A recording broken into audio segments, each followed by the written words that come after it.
Okay, last one for today. So I want to describe you what the liquid diet's like, or what the diet in general. So prior to starting the liquid diet, which they asked me to do 2 weeks prior to surgery, I didn't really change my diet. I was supposed to, but I just found it. Well, it just happened. I just didn't really change my diet. So my normal would be to probably skip breakfast, maybe eat something for lunch, probably take out from a place across the street from my office. And then I'd get off work around 5. If I didn't have anything else going on that night, then I might go home and cook.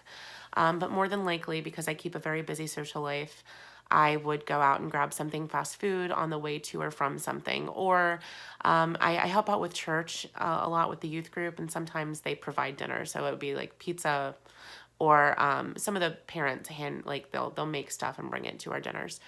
So it would be basically like that. That was my normal. So 2 weeks prior to surgery, they have you come in to a class. It's a nutrition class that's for people who have already been scheduled for surgery. And so they describe to you what the meal is going to look like before surgery and what it's going to look like after surgery for about 6 months, I think, or so. So they give you all this information. They give you a binder to kind of help you figure it out, and has all the rules in there. And so the stuff that they provide for you that you have to pay for, actually, sorry, it's again $300 for a month's supply, just about, of Bariatric Advantage protein powder and protein bars. So you do 6 meals per day, or 3 meals if you want to just combine things, but I think it helped me to break it up into 6 meals per day. I set alarms on my phone that told me when to eat what. It helps me keep track of what I have eaten, and it helps me keep track of my hunger too. So I know that, okay, well, I set, let's have a shake you get 4 shakes and 2 bars per day. So I was like, all right, let's have a shake at 9 o'clock in the morning as I'm driving to work, or, and, and then I'll do a bar 2.5 hours later, another shake 2.5 hours after that, and see, like, am I super, super hungry during those 2.5 hours, and what else do I need to do? So I kind of made a rule that if I got hungry, then I would drink a glass of water, which they want you to get in extra fluids on top of the shakes. The protein powder, actually, for me anyway, it tastes pretty good. I like the banana the best, but I got banana chocolate and vanilla. They gave me a whole bag full of samples so I could choose my flavor. But those are the ones I chose. And then the bars, I got peanut butter chocolate and mixed berry. And they're all protein bars. I think the bars are made up of, I want to say, soy protein, and then the shakes are whey isolate. So, yeah, so you're getting a lot of really good protein and everything, of course, because it's a doctor's prescribed meal plan. So I will typically do a shake in the morning, and about 2.5 hours later have a bar. 2.5 hours after that, I'll have another shake. When I get off work, I'll have a shake, and then I'll do a bar in between that and bedtime, and right before bed, I'll do another shake. So it kind of equals out. Now, I am allowed to have clear liquids as long as they are 0 or very small caloric intake. So sugar-free popsicles I've had, sugar-free Jell-O I've had, and then low sodium chicken broth, which has 0 calories. You're allowed to do Mio, I think, is like the flavor things. I don't really feel the need for that. I also love to drink water, and so that was helpful. One thing you will not be allowed to do after surgery is have anything carbonated. So I love sparkling water, and I have a Soda Stream, and I'm going to give it away because as much as I hate to say goodbye to that stuff, it will hurt you. And I wasn't putting any flavorings. I just like the water, or maybe with lemon or lime or something like that. But I'll just have still water and add lemon or lime to that. Let's see. So yeah, so 2 weeks on this liquid diet has not been that bad. I thought it would be a lot worse than it is, especially I love my roommates so much. The first day I was on this, they were like, let's do brunch. And I'm like, I'm starting my liquid diet. And they're like, well, can you start a day later? And I'm like, no. And so they cooked brunch, and it smelled amazing. And I sat with them, and I drank my protein shake and some water, and watched them eat deviled eggs and bacon and muffins and waffles and all that stuff. So thank the Lord that I had the wherewithal to just kind of stay on track in this. And there's been a bunch of temptation. Smells and stuff, especially, have just been overwhelming. So there was that. And then I don't know, there was something else. I can't remember.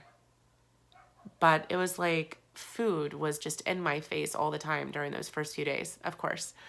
Um, so, oh, there was a dinner with the youth group where they had made like just wonderful roasted chicken and lots of vegetables. And I'm like, oh, it's healthy, but I still can't eat it.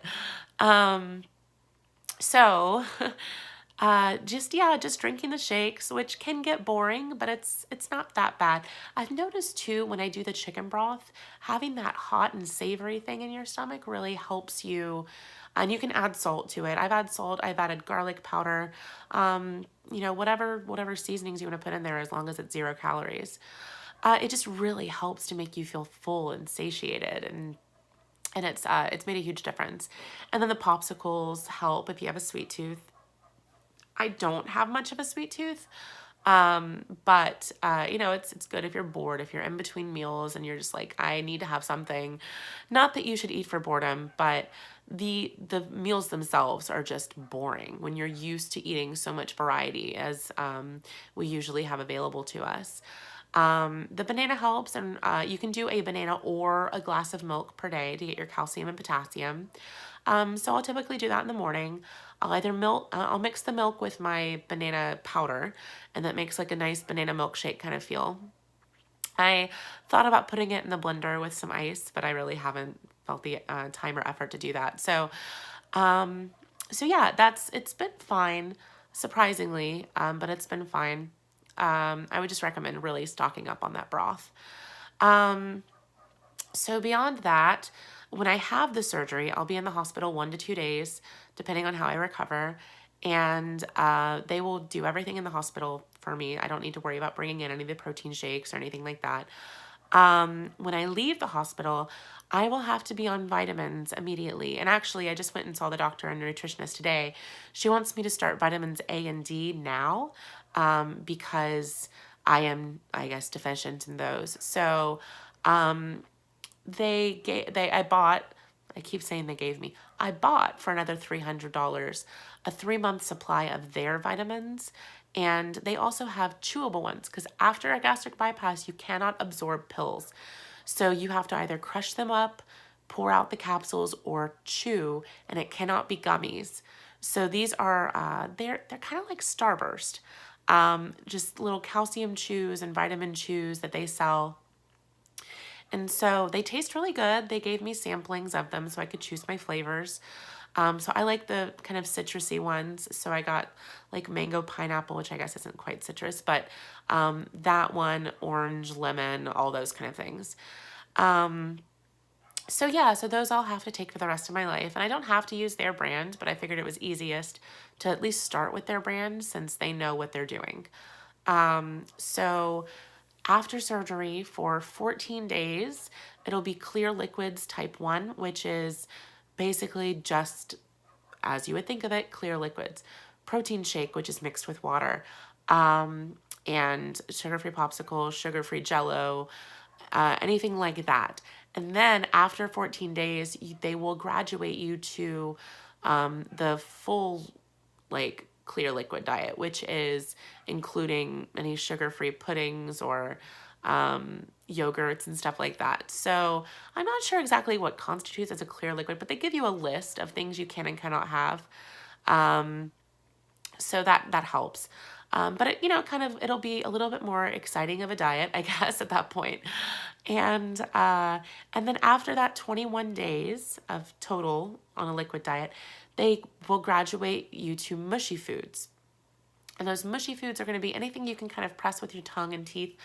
You don't want to rip your sutures, is basically, that's the idea. They want to give you time to heal. Yes, it's a laparoscopic surgery, so they're not cutting me open.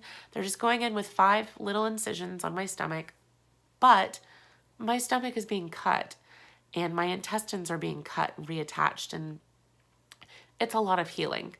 So they don't want you to eat something that can get stuck in those sutures.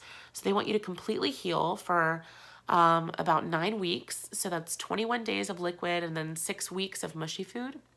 And then they graduate you to solid foods. And so the way that will look is, even with the mushy food diet, you will eat about 4 tablespoons per meal, and you want to make sure you're getting about 6 meals a day. And a lot of that has to be protein. Protein is imperative for your body to heal and function. So you will get the carbs. You will get them in the way of your vegetables and your probably the protein powder that you're going to be using. It will have some carbs in there. But you want to make sure that you're not eating anything bready at all, because that will expand in your stomach and cause you to feel really full and icky. And you also want to make sure you're not doing sugar, because you don't want to get dumping syndrome, which is, I hear, very, very wretched. Like you will vomit if you eat sugar, basically. And vomiting when you're having sutures healing in your stomach is not a good idea. It's not a good idea anyway. But so you just really have to be very diligent with the way that you're eating. Again, you want to chew really well and chew slowly, because you're doing a lot of your digesting in your mouth. You have saliva that is meant to break down the food, and then it gets broken down further in your stomach, but you're only going to have part of your stomach. So you want to do most of your digesting in your mouth, chewing it up really well, and then sending it down. Eat slowly, because you just have that egg-shaped pouch and you don't want to overfill it. You don't want it to stretch. And so, yeah, so that's the main thing right now. So I will update later as I phase on to different parts of the diet. But for now, I'm still on liquids and the protein shakes, the broth, all of that stuff. I have to stop the bars on Saturday and go full liquid because of the surgery. They don't want anything to be in your intestines. Side effects of it. So I have felt a little hungry. But again, drinking water helps with that. Eating the broth helps with that. And then, let's see, I've had diarrhea. So that's just part of eating a liquid diet. It's, you don't have a lot of fiber in there. So having the banana helps. And I did break it one day when I was in the middle of the night. I couldn't sleep. I just had to keep going to the toilet. And so I went downstairs and had a couple grapes. I don't think that's a huge deal, but it, just, I needed something to help me with that. But basically, yeah, you're going to have diarrhea most likely. It's a part of the detoxification. It's a part of the, just you're eating a lot of liquid stuff, but just stick with it, because it's going to be so worth it in the end. I feel that now, and I haven't even gone through the surgery yet, but I do know that I would much rather live a full, healthy, long life, not burdened with diabetes and obesity, than I would like to, eat what I want to eat when I want to eat it, kind of thing. It's just, I'm looking at the long run.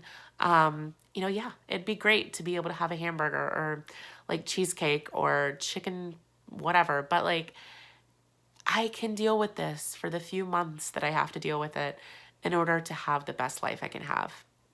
So, with that, I will leave you, and I will hopefully be able to film an update around or after surgery. So thanks so much. If you have any questions, let me know.